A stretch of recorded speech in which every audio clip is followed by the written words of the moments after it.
안녕하세요. 딸 하나 키우고 있는 40 여자예요. 오늘은 저희 시댁 얘기를 좀 해보려 합니다. 아니, 시댁이라고 해야 할지도 참 고민이에요. 다들 시부모님이 손주들 많이 아끼시나요? 저희 시댁은 좀 달라요. 다른 수준 정도가 아니죠. 억세고 고집센 시어머님 때문에 처음 시집 갈 때부터 쉽지는 않겠다 예상했지만 시간이 지나도 마음이 편해지질 않네요.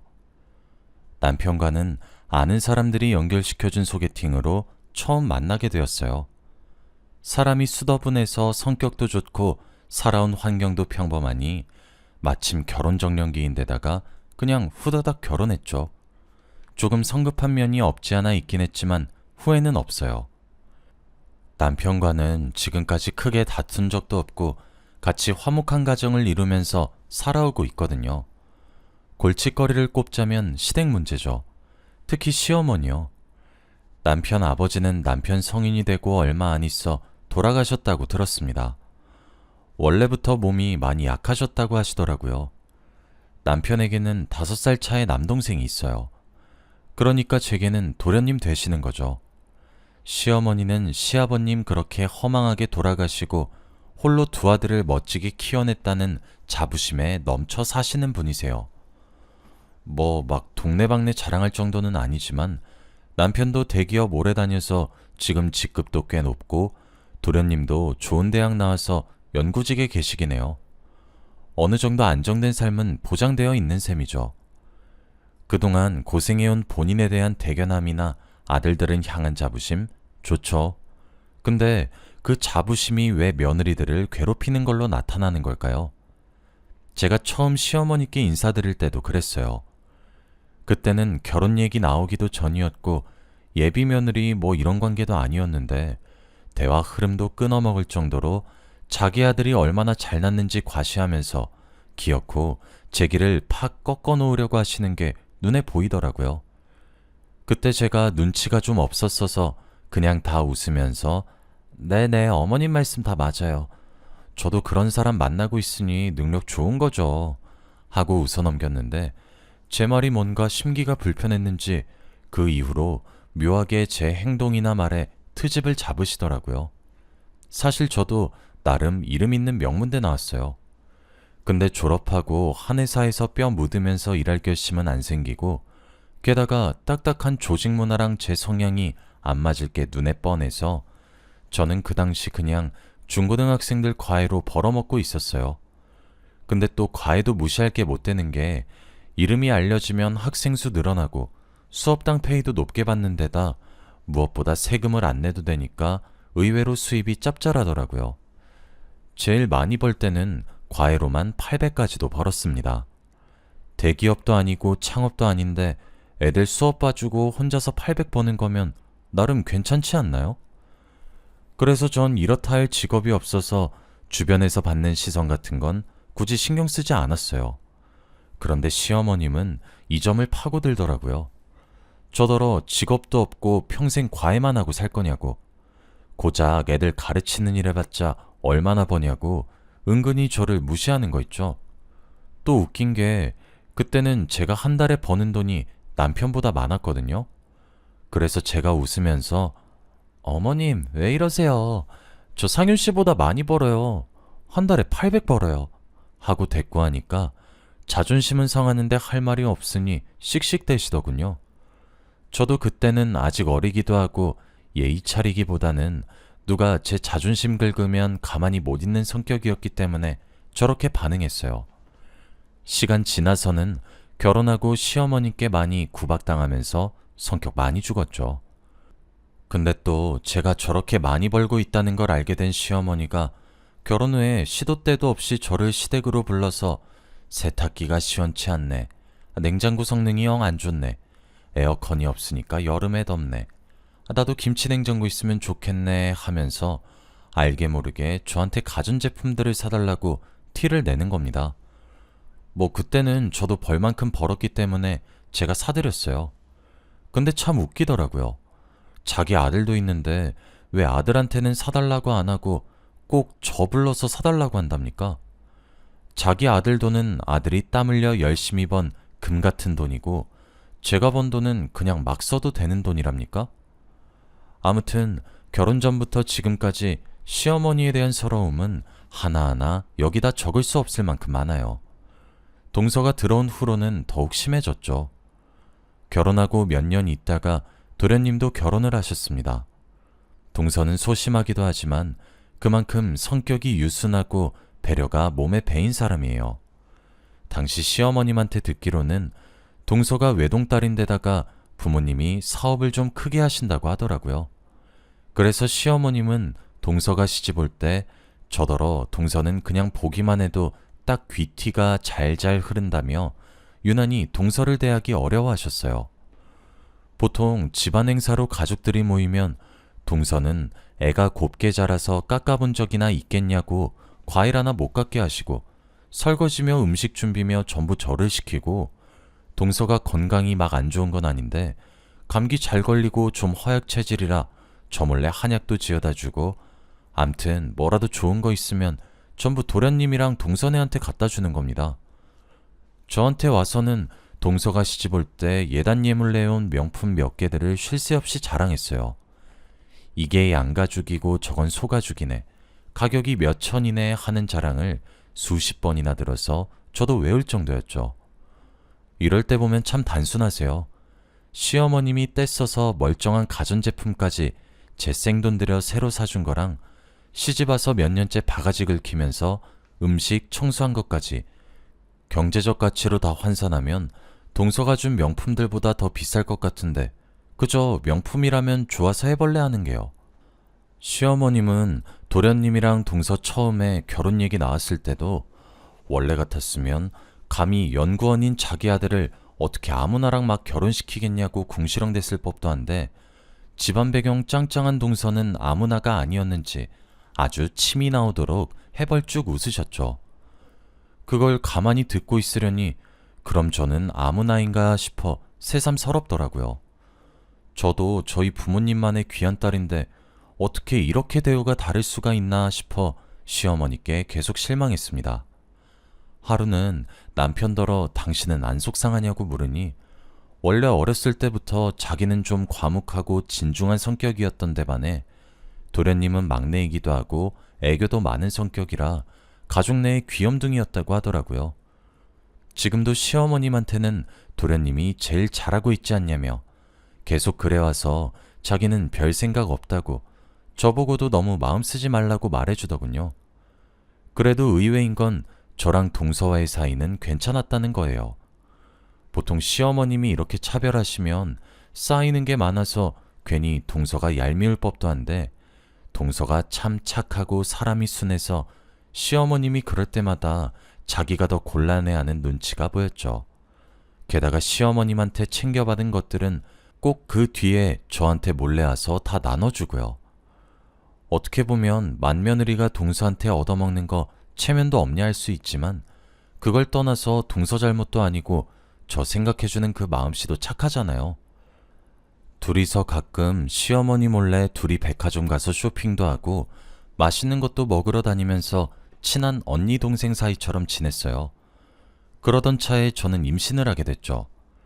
이제야 말하는 거지만 저희 시어머님은 자기가 아들들만 낳아 길러봐서 그런지 유난히 남아선호 사상이 심하셨어요. 딸은 키워봤자 나중에 시집가면 하등 소용없고 아들 키워놔야 나중에 집안 일으키고 보답받는다며 자기가 두 아들 홀로 키운 산증인 아니냐며 박박 우기시는 거예요. 솔직히 저나 남편은 아이 성별 같은 건 신경 안 썼어요. 오히려 내심 둘 다 딸이었으면 좋겠다고 생각하고 있었죠.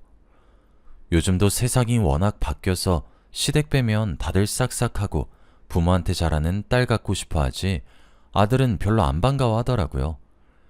아무튼 저보고 맏며느리니까 꼭 아들 낳으라는 소리 귀에 딱지가 않도록 하셨어요.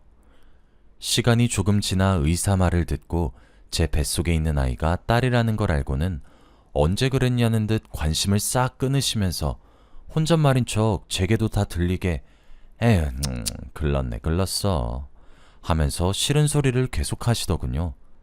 딸아이 태어나던 날에도 웃기는커녕 뭐가 그렇게 마음에 안 드시는지 입술을 꾹 다물고 심기불편한 티를 팍팍 내시더라고요. 남편이 시어머님한테 잠들어 있는 갓난아이 데려가 한번 안아보시라고 첫 손주라고 하는데도 듣는 둥 마는 둥 하더니 저리 치우라고 남편한테 다시 떠미는 겁니다. 그때 처음으로 남편이랑 헤어질 각오하고 정말 시부모고 나발이고 다 엎을까 생각했었습니다. 아이가 무슨 물건인가요? 저리 치우게. 그리고 아직 말도 못하는 아이가 뭘 잘못했다고 아이에게까지 야박하게 구시는지 너무하시더라고요. 제가 딸을 출산하고 1년이 채 안 되어 동서도 임신을 하게 되었어요. 어머님은 그렇게 아껴라 하는 동서가 임신까지 해서 아주 좋아 죽으려고 하시더군요. 동서에게 보양식이며 한약이며 해서 갖다 바치고 제철과일도 챙겨주고 뭐 임산부한테 좋다고 하는 거 있으면 새벽에라도 전화해서 알려주는 거 사실 부담스럽다고 동서가 털어놓을 정도로 지극정성이셨어요. 중간에 병원에 가서 동서 아이가 딸이라는 게 밝혀졌어요.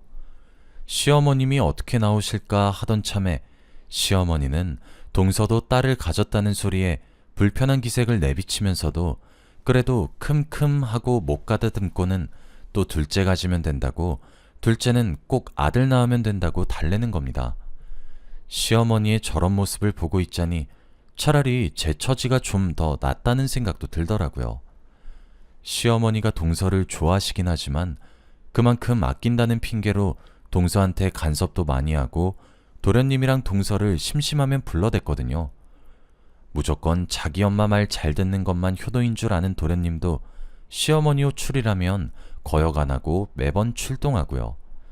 차라리 아예 미운 털이 팍 박혀서 싫으면 싫은 대로 동선의 부부보다는 자주 안 보고 사는 제 처지가 좀 더 나은가 싶었습니다. 하루는 동서에게 전화가 왔어요. 동서가 출산하고 얼마 있지 않은 시점이었는데 동선의 친정아버지가 하시던 사업이 부도가 났다고 하더군요. 그동안 문제가 생길 때마다 이리저리 임시방편으로 막아뒀던 재정난이 한꺼번에 터지는 바람에 어떻게 손도 못 쓸 정도로 어마어마한 금액이라 속수무책으로 파산 신청을 하는 수밖에는 없었다고요. 동서가 전화 와서는 그 충격으로 지금 아버지가 쓰러지셔서 못 깨어나고 계신다고, 자기는 어쩌면 좋냐고 서럽게 울면서 전화 왔는데 항상 밝게 웃는 모습만 보여줬던 동서의 우는 목소리를 듣고 있자니 저까지 마음이 쓰리더라고요. 하필이면 출산한 지 얼마 되지도 않았는데 갑자기 집안이 망하고 아버지 쓰러졌다는 소식을 들은 동서 심경이 어땠을까요? 그리고 얼마 안 있어 동서 친정아버지가 돌아가셨다는 소식이 전해졌습니다. 동서 아버지가 계셨던 병원으로 곧바로 달려갔는데 가보니까 동서가 거의 정신이 나가서 복도에 있는 의자에만 가만히 앉아있더군요. 그 앞에는 시어머님이 동서에게 뭐라 말을 하는 것 같았고요. 좀 더 가까이 다가가 보니 말이 들리는데 시어머니가 동서한테 온갖 쌍욕을 다 하고 있더라고요. 어쩔 거냐고, 집안 믿고 우리 아들 장가 보냈더니 이렇게 폭삭 망할 줄 알았으면 결혼 안 시켰다고, 책임지라고 하면서 동서를 있는 힘껏 벽 쪽으로 밀치고 아주 난리도 아닌 겁니다. 자기 아버지 돌아가신 충격으로 정신이 없으니까 동서는 아무 저항도 못하고 있고요. 제가 깜짝 놀라 달려가서 시어머님을 동서와 떼어놓았습니다. 그 이후로 시어머님이 막무가내로 동서를 구박하기 시작하셨어요. 옆에서 지켜보니 전에 늘 저보고 시키시던 허드렛 일은 다 동서 시키고 동서가 자기 눈에 띄기만 해도 있는 눈치 없는 눈치 다 주시면서 사람 피말리게 하시더라고요. 동서는 또 사람이 순해서 시어머님이 시키는 대로 군말 없이 다 하고요. 그것도 모자라서 아이들한테까지 아들 아니고 아무 쓸모짝에도 없는 계집애들이라며 눈치 주시고 나아가서는 아예 관심도 안 주시더군요. 그냥 손주가 없으신 분처럼 구셨어요. 동서의 비극은 이걸로 끝이 아니었습니다. 도련님이랑 동서가 이사하려고 부동산 계약을 했는데 사기를 당해서 돈을 다 날려먹은 겁니다. 도련님 직업이 연구직이긴 해도 연봉이 엄청 높은 것도 아니고 동서도 직업이 없는 데다 집안이 망했는데 부동산 사기까지 당하니 두 사람은 어쩔 수 없이 시어머니께 도움을 요청해서 시어머님 집에 들어가 살게 됐죠. 우연히 시댁 들리니까 시어머님은 맨날 늘어지게 누워서 놀고 있고 동서만 청소하랴 빨래하랴 밥 차리랴 시어머니 구박까지 받아가며 모든 집안일을 다 하고 있더군요. 그리고 시어머니 성격상 도련님이 안 보는 데서는 더 했을 거 아닙니까? 하루하루 야위고 얼굴빛이 안 좋아지는 동서를 보니 마음이 참 안 좋았습니다. 그 상태로 3년이 지났어요. 시어머니가 저희 딸도 그렇고 동선의 딸도 아들이 아니라는 이유만으로 극도로 싫어하시고 동서도 아이가 점점 크면서 계속 시댁에서 신세질 수만은 없겠다 생각해서 막 집을 구해서 시댁을 나왔을 때였죠. 그때가 명절 전날이어서 시댁에 동서네랑 저희가 같이 모였었어요. 내일 제사 지낼 음식 준비는 다 마친 상태여서 오랜만에 동서네랑 저희 부부랑 아이들은 어차피 일찍 자니까 시어머님께 맡기고 술이나 마시러 갈까 했죠. 저희가 그래도 되겠냐고 시어머님께 물으니까 의외로 흔쾌히 그러라면서 알겠다고 자기가 아이들 보고 있겠다고 그러는 겁니다. 시어머님도 시간이 지나서 그 억센 성격이 한풀 꺾이신 건가 안일하게 생각했네요. 그게 전혀 아니었는데 말이죠. 저희가 오랜만에 20대 된 기분으로 다 같이 한잔하고 시댁으로 돌아왔는데 방에 들어가 보니 자고 있어야 할 아이들이 없는 겁니다. 대체 이게 어떻게 된 일인가 싶어 본인 방에서 TV 켜고 퍼질러 주무시고 계시던 시어머님을 냅다 깨워서 아이들 어디 갔냐고, 왜 방에 없냐고 물었습니다. 그랬더니 시어머님은 졸린 눈을 비비면서 아니 걔네는 방에서 잘 자고 있겠지 왜 호들갑이냐며 졸음기 섞인 말로 느릿느릿 말씀하시더라고요. 그래서 제가 방에 가봤는데 애들이 없다고 사라졌다고 말씀드렸어요. 그런데도 시어머님은 아직도 사태의 심각성을 느끼지 못했는지 어련 알아서 잘 돌아오겠지 왜 자는 사람을 깨우냐고 성질을 부리시더군요. 동서는 아이 이름을 몇 번 부르다가 어떡하냐면서 무슨 일 생긴 거 아니냐고 마음이 약해져 울고 저도 미칠 것 같았는데 간신히 정신줄 잡고 경찰에 신고하고 아이를 찾으러 다녔습니다. 현관에 아이 신발들도 없는 걸로 봐서는 두 아이들이 아예 밖에 나간 것 같았는데 아파트 단지를 쥐잡듯 뒤져도 안 보이는 겁니다. 이 밤에 아이들이 혹시나 해코지라도 당했을까 하는 끔찍한 상상을 일부러 억누르고 있었어요. 남편과 도련님은 시어머님께 진짜 무슨 일 있었는지 모르냐고 묻고 시어머님은 모른다고 자기는 저희 나가자마자 거의 곧바로 잠들었다고 하면서 너희 오기 전까지 아이들이 멀쩡히 방에서 자고 있는 줄 알았다고 계속 말씀하시더군요. 내가 왜 아이들을 두고 나갔던 걸까 하며 계속 후회하고 있었죠. 만약 이 이후로 다시는 아이를 보지 못한다면 다시는 제 스스로를 용서할 수 없을 것 같았습니다. 새벽 3시쯤이었을까요? 갑자기 초인종이 울리는 겁니다. 누군지 확인할 새도 없이 혹시나 아이들이 돌아온 건가 싶어 문을 발칵 열어 제꼈죠. 문을 여니 바깥에는 웬 경찰관 한 분과 아이들이 있었습니다. 저도 동서도 아이들을 보자마자 달려나가서 끌어안고 어디 있었냐고 계속 찾았다고 하면서 펑펑 울었습니다. 경찰관 분이 있었던 일을 설명해 주시더군요. 요즘 잡범들이 워낙 설치고 다녀서 치안이 안 좋은 산 주변 근처로 야간 순찰을 도는 중이었는데 웬 아이들이 보였다고요. 도저히 4~5살 먹은 아이들이 어른 없이 산까지 올라왔을 리는 없다 생각해 왜 여기 있냐고 어른은 어디 갔냐고 아이들에게 물었대요. 그랬더니 아이들이 할머니랑 같이 왔는데 할머니가 여기 꼼짝없이 있으라 했는데 할머니가 안 와요. 경찰 아저씨, 저희 할머니 찾아주세요. 라고 말했다는 겁니다. 경찰관 분이 아무리 생각해도 할머니가 아이들과 함께 산에 왔다가 실종된 게 아니라 아무래도 일부러 산에 내버려두고 온 것 같다는 쎄한 촉이 와서 아이들을 경찰서로 데리고 가 할머니 집이 어디냐고 묻고 여기로 데려왔다고요. 제가 듣기에도 뭔가 시어머니가 숨기는 게 있는 것 같아 저랑 동서 남편이랑 도련님까지 전부 시어머니를 쳐다보았어요. 순간 움찔하신 건지 시어머니는 이게 짭새 주제에 무슨 소리를 하냐며 자기는 집 밖을 나간 적이 없다며 바락바락 소리를 지르시더군요. 경찰관 분은 그건 CCTV 확보해보면 알 거라며 시어머니를 체포해 가더군요. 저희도 시어머님이 진짜 아이를 버렸을 거라 생각하니 순간 오싹해져서 일동 얼음이 되었어요.